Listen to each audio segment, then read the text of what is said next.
ఏంటి ఇక్కడికి వచ్చి కోరుకుంటే ఏ కోరికలను నెరవేరుతాయా? ఇంతకీ ఎక్కడ అనుకుంటున్నారా? మన తొలిబిలం తెల్లవండి. ఇదండి పిఠాపురం నుంచి 50 కిలోమీటర్లు, తొలి నుంచి 3 కిలోమీటర్ల దగ్గరలో ఉంటుందండి. నాకు అది భయంగా ఉంది. ఏంటి వాళ్ళు నడుచుకుని వెళ్ళిపోతున్నారు అనుకుంటున్నారా? వాళ్ళని మెట్ల మార్గంలో వస్తున్నారండి. ఎందుకంటే ఆటో చిన్నది కదా, లోడింగ్ ఎక్కువైపోద్దని చెప్పి అలా వస్తున్నారు. మేమైతే వ్యూ పాయింట్ చూసుకుంటా అలా పైకి వెళ్ళిపోయాం. ఇక్కడైతే షెల్టర్స్ కూడా ఫ్రీగా వస్తాయి తక్కువ రేట్లో. AC rooms and non AC rooms కూడా అవైలబుల్గా ఇక్కడ దొరుకుతుంటాయి.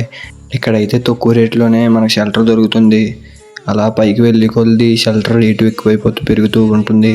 అక్కడ ఛార్జెస్ కూడా పెరుగుతుంటాయి. ఇక్కడైతే నాన్ సీజన్లో రావాలి ఫ్యామిలీతో వస్తే.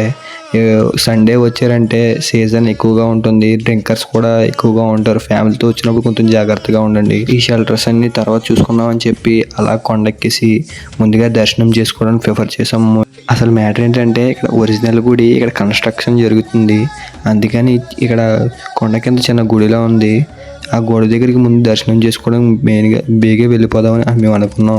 ఇక్కడ 5 లోపే ఇంటికి వెళ్ళిపోవాలి. ఎందుకంటే ఇక్కడ తల్లి అమ్మవారు ఇక్కడ గుడి ఇక్కడ కొండ మీద తిరుగుతుందని ఇక్కడ భక్తులు ఎక్కువగా చెబుతుంటారు.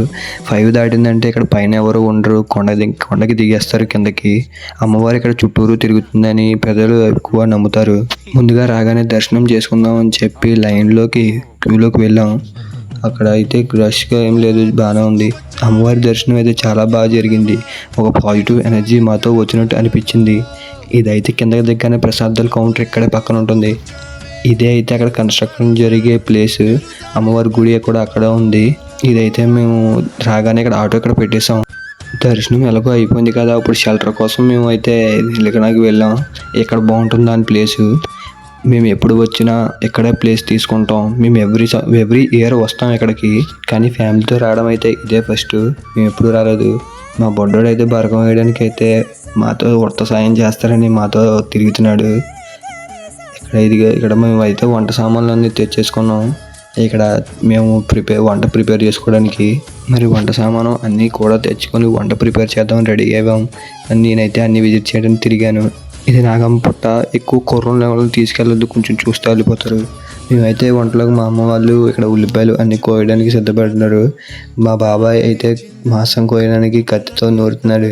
నేనైతే కొంచెం మాంసం తీసి ఫ్రై కింద వేపేసాం. తర్వాత అయితే కర్రీ మనం చేశాను నేనే. ఎంత చేసినా బయటకు వచ్చినప్పుడు అబ్బాయిలు చేస్తే రుచి వేరుగా ఉంటుంది చికెన్.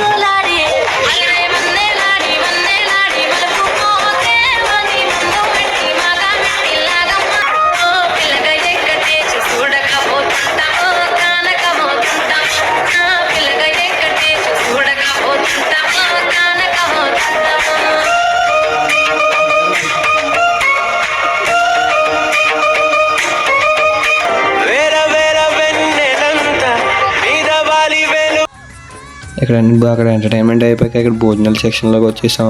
భోజనాలు అయితే ఫస్ట్ మా తమ్ముడు అందరికీ పెట్టేసి తర్వాత మేము తిందాం అనుకున్నాం. ఇంకా భోజనాల సెక్షన్ అంతా అయిపోయాక కొంచెంసేపు అలా అటు ఇటు ఎంటర్టైన్మెంట్ చేసుకుని తర్వాత మేము సిద్ధపడిపోయి ఇంటికి వెళ్ళిపోదామని. ఇంకా ఎలాగో 5:30 అవుతుంది అప్రాక్సిమేట్లీ. ఇంకా మేము ఇంటికి వెళ్ళిపోదాం అనుకున్నాం. లోపలికి బాయ్ చెప్పేసి ఇంకా ఎలాగో అన్నవరం వెళ్ళి, అన్నవరంలో మనం ఎక్కడికి వెళ్ళినా అన్నవరం ఆకుండా ఎక్కడికి వెళ్ళాం. అన్నవరం ప్రసాదం తీసుకోకుండా మరి అన్నవరం నుంచి ఎక్కడికి బయటికి వెళ్ళాం. అందుకని అన్నవరం ప్రసాదం కొనుక్కొని ఇంకా చాలు ఇంటికి వెళ్ళిపోదాం అని అనుకున్నాం. అలాగే మేము కొనుక్కున్న ప్యాకెట్స్ని కవర్లో వేసుకుని ఇంకా అలాగే జాగ్రత్తగా ఇంటికి రిటర్న్ అయిపోయాం. ఇంకెంతో చాలా బాగా జరిగింది. తల్లి ఆటంకం లేకుండా జాగ్రత్తగా ఇంటికి వచ్చేసాం. ఇలాంటి మోర్ వీడియోస్ కోసం మన ఛానల్ సబ్స్క్రైబ్ చేసుకోండి.